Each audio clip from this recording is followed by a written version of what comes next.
Ninja Leaders Podcast, episode 23. Welcome to the Ninja Leaders Podcast, taking you and your student organization to the next level. And now, your host, Nick Palkowski. Well, thank you for joining us for this episode of the podcast. On today's episode, we're going to be talking all about goals and the importance of goals, how you can go about actually setting and achieving the goals that you set. If you've been a longtime viewer of the podcast, you may remember that in a past episode, we interviewed Eric Fisher from the Beyond the To-Do List podcast. Well, today, our interviewee is going to be someone who actually sat down with Eric and they wrote a book together. So we're going to be talking about the Beyond the To-Do List book, all about goals, which is by Eric Fisher, and our interviewee for today, Jim Woods. So let's jump on into our interview with Jim. Jim, I want to thank you so much for joining us on this episode of the Ninja Leaders Podcast. Thank you so much for having me, Nick. I am excited to be here. Well, good. Well, and I'm very excited for what we're going to be talking about here today. I already gave our listeners a quick little introduction of who you were, but I wanted to give you a chance to introduce yourself. So who is Jim Woods? Wow, I love this. I am a writer. I'm a dreamer. I'm an instigator. I'm a dad and a husband, and I'm also an accountant for my day job. So that's a pretty good lead-in for me. Awesome. Well, and on this episode of the podcast, we're going to be specifically talking about one piece of work that you actually written, and we had on a past guest of the podcast was Eric Fisher, the host of Beyond the To-Do List podcast, and you actually just wrote a book for him. Is that correct? That's correct. Yeah, absolutely. Awesome. And I'm very excited to dive into that aspect as well as everything else that you're doing in your career. But why don't first, we always like to start these podcasts off with a quick little success quote. So Jim, what is your favorite success quote?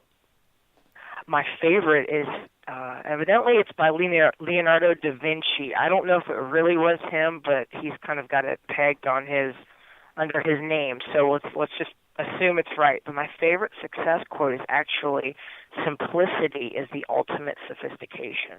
Mm. And I know it doesn't necessarily, I think it completely applies to success.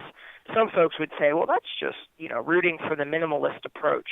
But I think that simplicity is really, really hard to do. I think the goal is to be simple. And with simplicity comes clarity. And when there's clarity, I think there's not a miscommunication. There's not a lack of focus. So that's my favorite quote. Simplicity is the ultimate sophistication. Well, I really like that. So, Jim, how do you actually apply this quote in your day-to-day life? Wow, that's awesome. I think it's by focus.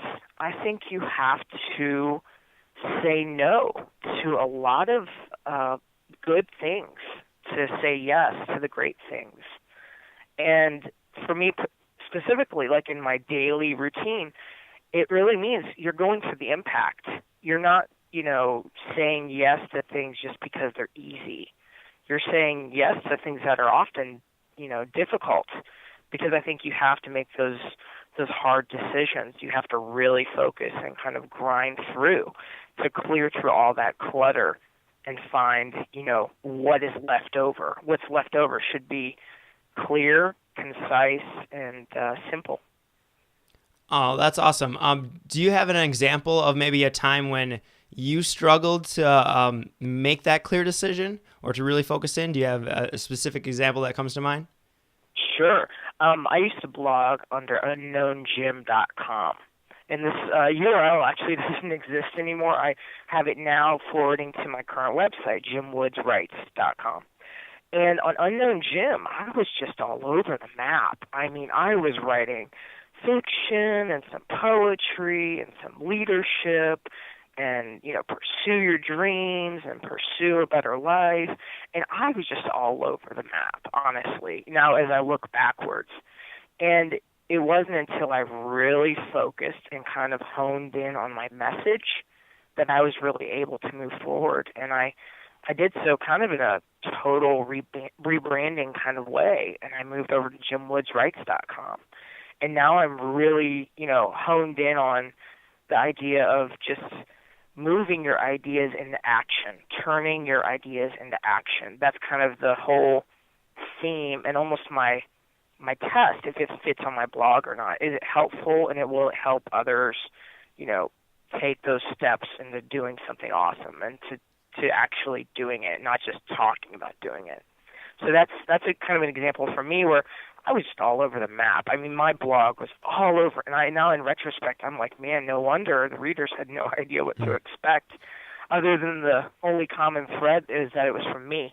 It was like all over, and I had interviews and guest posts and things, and I didn't really ever have a common theme at all.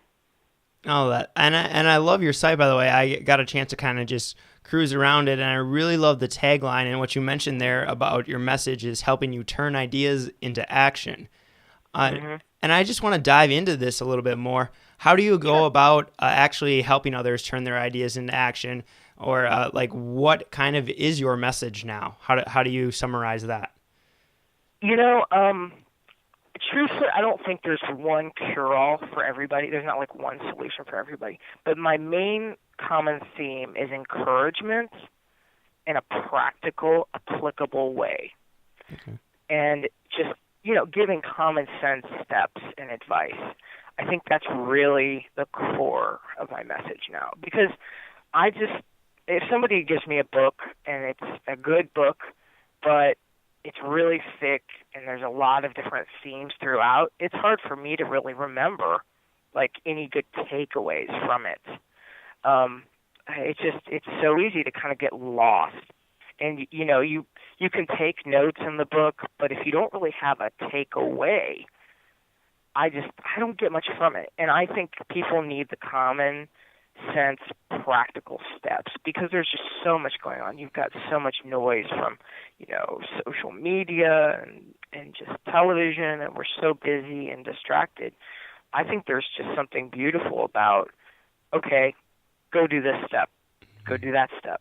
And I'm not saying that, okay, this is always going to work for you, but you kind of have to try and experiment. That's always been my approach. I don't want anyone to say, well, Jim said this is step number one.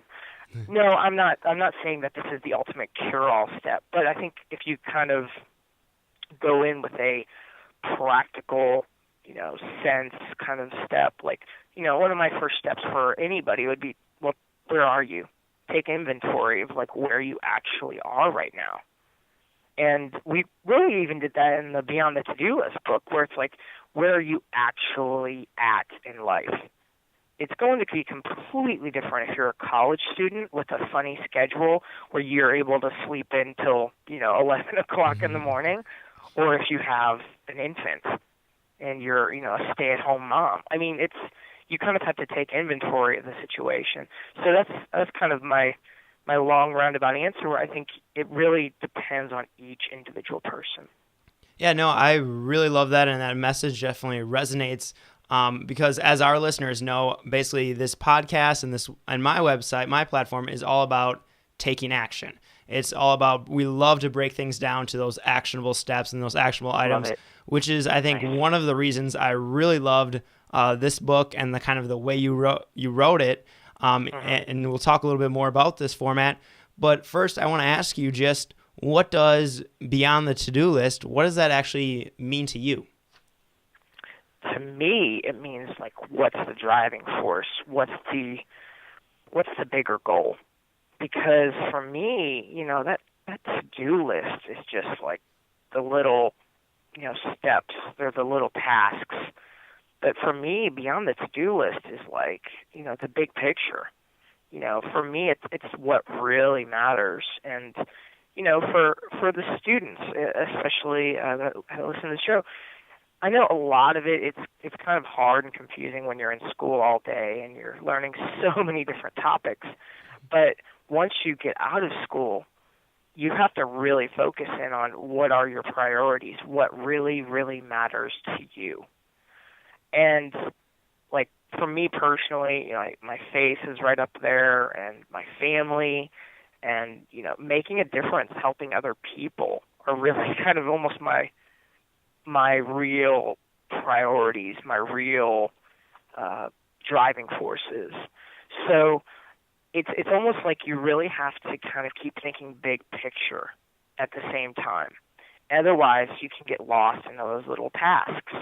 And I think a huge part of this, and I think just one of the biggest things I would ever recommend for your audience, just to take some time to reflect and be intentional about it. And I know this is really, really countercultural. In the book, I specifically put it on Sundays, which kind of lines up with the Sabbath and all that. But I just thought, well, we need to break too. You can't be go go go all the time. So I would just encourage them to be, you know, intentional. Just take some time. I don't care if it's 5 minutes, 20 minutes, an hour, whatever, and just take some time to think and kind of reflect on their past week. Instead of, you know, it's so easy just to sit and watch football all day on Sunday, you know. I encourage them to unplug and just to kind of disconnect, and then I think you can really recharge and refocus, especially for the upcoming week. When you look backwards and think about, okay, well, what have we done? What am I happy about? What do I want to change? You know, those are pretty big questions, too. But you don't have to let them overwhelm you. Just take it, you know, in baby steps. I think, you know, I'm not saying to someone go and just start, you know, okay, I'm just going to think now for an hour. And I've never really intentionally, you know, focused on my past week before. You know, take 5-10 minutes, something like that. And, you know, just kind of rewind and think about things a little bit, and then you can plan out your next week. Yeah, I think you're talking about two excellent things right there. I know I've been doing a weekly review for a long time, just in terms of actually managing my schedule and all my projects. But fairly recently, been starting to start each day with just 5 minutes of silence, just kind of trying to sit and reflect and just, you know, be present. Every single morning, first thing when I wake up, just start hitting my little timer and sitting there for 5 minutes. And I've been amazed at the benefit that has had in my life so far. Yeah, I totally understand it. And it's like, can you imagine that mindset versus the go, go, go, I'm already late approach? And I mean, I'm guilty of that before, where, you know, you're basically running out the door and you're grumbling to yourself because you didn't even have time to make coffee. You know, and it just sets such a bad tone for the whole day. Oh, completely agree. So Jim, why don't you tell us the story about how did Beyond the To-Do List, this book, actually come about? And because I know the podcast is produced by or hosted by Eric Fisher, so how did you and him align? How did this whole book idea happen? You know, it was the funniest thing, and it evolved in front of my eyes several times. Originally, I just wanted to write down practical advice, kind of things I've learned, often the hard way. And I just put it all under this big umbrella of productivity. And I called up Eric. We've been in touch for a while. We've kind of connected under the John Acuff Quitter community, which is now known as the Start community. And we've been fast friends on Twitter, and he's come to Nashville a few times. And I just called him up. I knew he was in town. And I was just telling him about a project that I started. And he's like, ooh, really? Really? That's interesting. And then we met the very next day. He was speaking, doing the keynote at this pod camp here in Nashville. And after seeing his presentation, I just was blown away. And I'm like, wow, his approach is really not very far off from mine. And he just had a lot of practical advice. And just a lot. I mean, we were really facing the same struggles. It's not like we really know this material well at all. We don't. We're struggling with ourselves. And that's why we wrote this, because we know it's just so hard. And it's never really been broken down into baby steps, into a practical way. And so we met at this pod camp, and I thought it was going to be like, 20-minute little chat. And it turned into like a 2-hour chat. And we're like, whoa, this is evolving and growing right before our eyes. And then as I continued to kind of look at what I've already done and more talking with Eric, I realized you can't just throw this big umbrella of productivity because it has no real meaning. It's just why are you being productive? Just to be productive because I want to be productive. And that was one of the biggest challenges. And I started to go through all the different, information we had, and we should sort this out. And, first and foremost, goals has to be number one. Otherwise, it's pretty much meaningless, really. What sticks if you don't really have an intentional, purpose-driven goal? None of it. I mean, I've tried getting things done. I've tried the, Pomodoro technique. I've tried a lot of the different productivity tips and tricks, but none of them stick unless you're really intentional about it and actually have a driving force or reason to do it. So Goals was the very first book, and the second will be Time and Energy, like maximizing your time and maximizing your energy. We've realized that those two really can't be separated. They have to be together. Otherwise, you're just trying to maximize your time, but you're almost missing a huge part of it with the energy. And then the very last book will be on focus, like trying to avoid distractions and really honing in on what matters to you, saying no to a lot of things so you can say yes to the things that really, really matter. So that's kind of the evolution of the project. And it was funny because it really just kept changing in front of my eyes. And I essentially, we just kept trying to make it more and more practical as we went and give more examples. I think examples are so important nowadays because it's almost like you can talk about the overview or you can give it a practical example. Oh, yeah, and I totally agree, and I love the way that you broke it up into those three different areas, because I do think those are kind of the three main topics when people are talking about productivity. And I think the way you laid it out in terms of first book, second book, third book, I think is perfect, because if you don't have your goals right, then it can't, move to that. Like the rest of it doesn't matter if you don't have this first step of goals down. Right, correct. Right. Thank you so much. I really appreciate that. I sincerely do, because it was, this was learning the hard way for both me and Eric.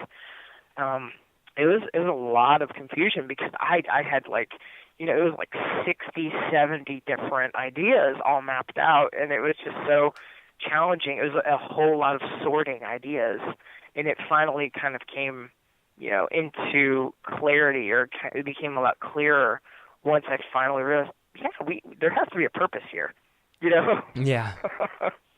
So I really appreciate that. Thank you, Nick. Yeah, so I'm wondering, why did you decide to go with the daily reader format? Breaking it down into those baby steps, and are you planning to do that with the rest of the books? I think the daily reader format is the way you can actually make lasting change by making it part of your routine. Because if you just breeze through it, I don't think it will stick. I mean, you could breeze through the entire book and be like, okay, good idea. But none of them, I don't think it's going to last. I think with the daily reader format, you can literally start implementing good things into your daily routine. And I've just realized, too, it's your routine, it builds momentum. It's really powerful. And you can fill it with good habits or bad habits. I mean, you can go to the donut shop every morning, and I'm not knocking donuts altogether because I do love donuts, but you can't really, it's just not a good habit to do every single day. Right. Or you can work out, every day or every other day, something like that, where you can just establish these routines. And if you don't, I think over 32 days, you can make something good stick. I think if you just breeze through a book and an hour or two, I just don't know how much takeaway value you really have. You might have a few good things that you take away and you're like, okay, yeah, I like that. But I think the potential to, you could have a few good things or you could have many good things. In theory, you could have 30 awesome takeaways, or like 5 or 2 or whatever. When you compare that daily reader format versus just, okay, here's a book. And I would like to do the others in the same kind of format because I think there's just such power. And if you, in theory, if you did one book after the other, I think in 90 days you could absolutely change your life. I think you can do it in 32, but I think in 90 it would be even more powerful, especially if you had like one specific goal that you were working on over the extended, 90 plus days. I think that could really just be such a turning point because that's essentially, a good chunk of the year. 3 months that's a whole season. And I would really like to make the others as well in the same format. Awesome. I totally agree with you. So what have been some of your big takeaways in the process of writing this book, in the process of, maybe doing a little bit of research or actually thinking about goals specifically? It's funny. I did so much research on some parts. I was just diving into goals and looking at so many different perspectives on it. And my biggest takeaway is actually really simple. Just do one thing. Just do one thing. Because when we start doing a bunch of things at once, that's when we lose focus, and that's when nothing sticks. Just do one thing. And for me personally, like writing the book, it was harder than I thought it was going to be. And I know Eric would totally confirm this as well.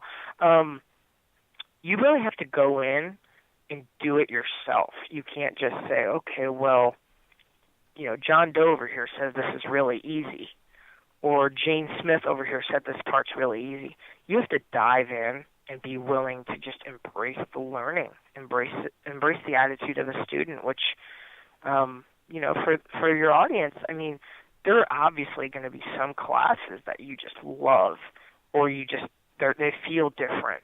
Embrace those and put your best energy and attention into those. And I'm not saying to, ignore or forget all the parts that are, hard. You still want to grind through and do your best, but there are going to be some parts that you just love, and you can really excel and succeed when you find what you really, really love. So for me, one of the takeaways, I'm probably going to get some additional help on the second book. Some of the parts where I was really, struggling, specifically like formatting for ebooks, is really hard. Yeah. Next time around, instead of saying, oh, well, I can do all this, knowing that it's going to be hard, I'm going to get some help. It's essentially just like the high schoolers. You get tutoring if you need it, if you're really struggling. And the formatting for ebooks was really hard for me and for Eric too, because it's so much just, learning and trial and error, and even self-publishing it's been kind of labeled as pretty easy in the new, Kindle form, but self-publishing is not easy.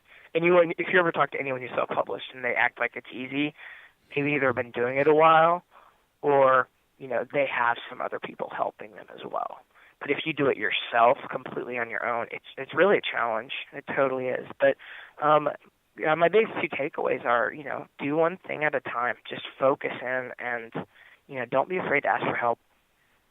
Awesome. And I mean, obviously you wrote the book on Beyond the To-Do List. You wrote all about, productivity, goals, things like that. So obviously you must be doing awesome and being perfect in your life in terms of accomplishing your goals and being super productive all the time, correct? Oh, absolutely not. The funny thing is, I think you just have to keep coming back to where are you? Where are you at in life? And do what you can. My friend John Acuff has said before, some always beats none. Some always beats none. And you can't be perfect all the time. In reality, you're not going to be perfect very often because you're always refining and tweaking and growing and getting better. Like me personally right now, I've got a 8-month-old son and a 4-year-old daughter, and my wife is a stay-at-home mom. And while writing a book, that was pretty crazy dynamic right there. I can imagine. And then I part of it too, I kind of dropped the ball with planning out, like the calendar and like with birthdays and events and things. So you're always going to be tweaking these things. It's not like you just, okay, I have this great habit now and everything's perfect. No, you have to be constantly tweaking and changing things up. And I'm kind of going in with a completely different attitude now for the second book. And one of my goals is to have the second book released by the end of the year. Well, today's, mid-September, and I'm just already fast-forwarding in my mind. I'm like, okay, November is going to be extra crazy with Thanksgiving at the end, and then Christmas, and all of the stuff, kind of leading up to Christmas. So in reality, I'm like, you know what, I want to let off the gas pedal, and I want to say, you know what, let's coast for a while and just drift because I just put out this other book with Eric. But in reality, it's crunch time because, as I look forward and fast forward, I know with the holidays coming up. And I know in high school it's easy to kind of be the procrastinator and don't study for the test until the night before. But the really wise move is to kind of look at the calendar and gauge yourself and kind of, have that. I think it goes hand in hand with the reflection time because you're not going to just randomly realize, oh, you know what, I was going to go to a party and it's so-and-so's birthday and there's a football game and all of these things right before the test. Mm-hmm. You're not just going to magically, come to that realization. You have to really look at it and reflect and actually map it out on your calendar. So that's just something I'm totally, trying to make a whole lot better this next time around with the books. So, Jim, what has been one of maybe your favorite productivity tools, or what one would you really recommend that our listeners use? I think the project to-do list is really, really big. I think it's kind of changed my life, honestly. And this is kind of an idea from Pat Flynn of Smart Passive Income, where he mentioned the project to-do list. And it's totally different from the regular to-do list, where, the regular to-do list is, pick up Johnny from soccer practice and go to the grocery store and wash clothes and, all those daily things that everyone has to do, or routine things. With the project to-do list, it's like, okay, you have multiple steps. And I even put the example of writing an ebook. I mean, I'm practical. This is like literally what I went through in writing the ebook. Step one, what's your topic? Write an outline. And that was literally where I would insert a stopping point. And stopping points are very important in the project to-do list as well. Otherwise, you just don't know where you are, and you have no clue kind of what's coming next. You might want to work on the middle or the end of a project when you're actually at the very beginning. So the biggest thing for me was, okay, step one, outline. Okay, finish that. Step two, work on chapter one. Write out chapter one. Stopping point. Next, I know this is really rocket science, right? Mm-hmm. Chapter 2 is the next part, stopping point. So it was literally, it was so straightforward. It was kind of, it's so simple. It's stupid in some ways, but it's so important to do because we can get lost and our mind wants to jump around. And I was, worried about launch teams and things like that, when in reality I needed to work on chapter 2. It's just such a great way to map it all out. So I would highly, highly recommend the project to-do list, and also realize you're going to get better with it. I had to kind of change things up a bit. You might not be able to go through and edit 2 chapters at once. I mean, you might have intentions of, doing more, but you need to kind of readjust, and that's a great time when you have that reflection time. You can kind of readjust your project to-do list and actually, modify it, make it doable. You don't want to, set yourself up for failure every day by having too much on your plate and you're trying to, essentially dive into too much each day. You might need to scale back. And there's no shame. We had to adjust the release date on this book a couple times. And in all honesty, part of my pride wanted to say, no, we can do it. Let's grind through. But we had to adjust for just challenges in life, which happens, and that's okay. So you kind of have to constantly tweak and reflect each week. But yeah, I really highly recommend the project to-do list. Awesome. Well, Jim, I just want to, first of all, thank you so much for joining us for this episode. I have one final question that I really want to ask you. But first of all, if our listeners want to find out more about you, more about what you do, maybe get the book, where is the best place for them to learn more about Jim Woods? JimWoodsWrites.com. Awesome. JimWoodsWrites.com. That's the best place to do it. And of course, I'll be sure to link everything up in the show notes, which can be found at nickpalkowski.com/023 for episode 23. But Jim, I just want to ask you, right now we're in September. School is really starting to hit high gear for all of our students, whether it's college or high school. But what is your biggest piece of advice for those students in terms of how to manage the craziness that they're about to step into for these next few months? Managing the craziness. My biggest piece of advice would be to play to your strengths. Play to your strengths. And by that I mean, I would take a personality test. I would, because then you can kind of see at least how you are wired. It's almost like one thing we often neglect. There are a lot of free personality tests and free strengths finder tests even online. Figure out some of your strengths and play to your strengths, and realize with your weaknesses, that's where you're going to need to get some help. If you're extremely productive in spurts, but you're disorganized, I would say a lot of that you could realize, okay, well, I need to work actually on some decision making, and maybe I can have someone help me with some decision making. And just play to your strengths, and don't realize that everybody has a pretty different approach, and there's no one right, single right approach. But play to your strengths. If you're a visual learner or an audio learner, that's totally different than, you have to play to that. And the sooner you play to your strengths, I think it'll be easier for you. I think you can find success in that, because then you're not fighting yourself. I'll just give a quick example with myself. I was really bad at math, just really bad at math. And then I realized I never was connecting it to anything. I didn't have any specific goals. I was thinking the whole entire time that I was in algebra and different classes, my attitude was pretty lousy. And literally I kind of had a shift. I started talking to the teacher more, and I even expressed, look, I don't see how this makes any sense. Why am I doing this? This is all Greek. I was just ranting to the teacher, and I was thankful she was kind and patient, and she understood where I was coming from. And she kind of took the time to point out where, the math could be applied, or some of it's geometry totally goes hand in hand with architecture. And even, calculus can be applied in business.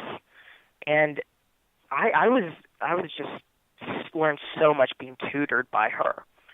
And I knew that was not one of my strengths. So I literally, got the help and just asked for it. And do I love math now? Not necessarily.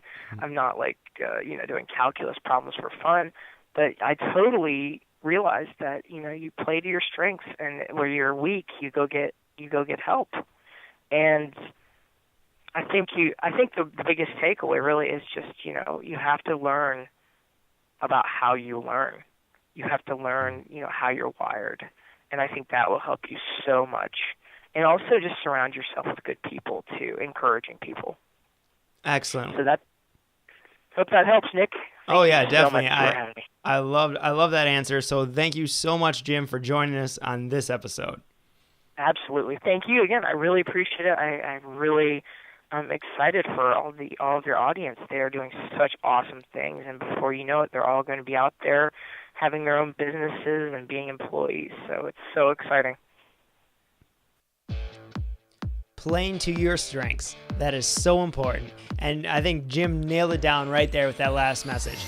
Figure out what your strengths are.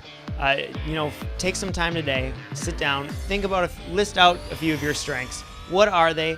and how do they apply to your goals? How can they help shape what your goals are and help you accomplish your goals? My challenge to you is to figure out what your strengths are and to also figure out what your one thing is that you want to do today. Like Jim mentioned, just do one thing. Just focus on that one goal. Make progress in that direction. So until next time, I would really appreciate if you would go share this podcast with someone that you think needs to hear it. All the show notes can be found at nickpalkowski.com/023 for episode 23. And until next time, go out there and take action.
Another edition of the Ninja Leaders Podcast.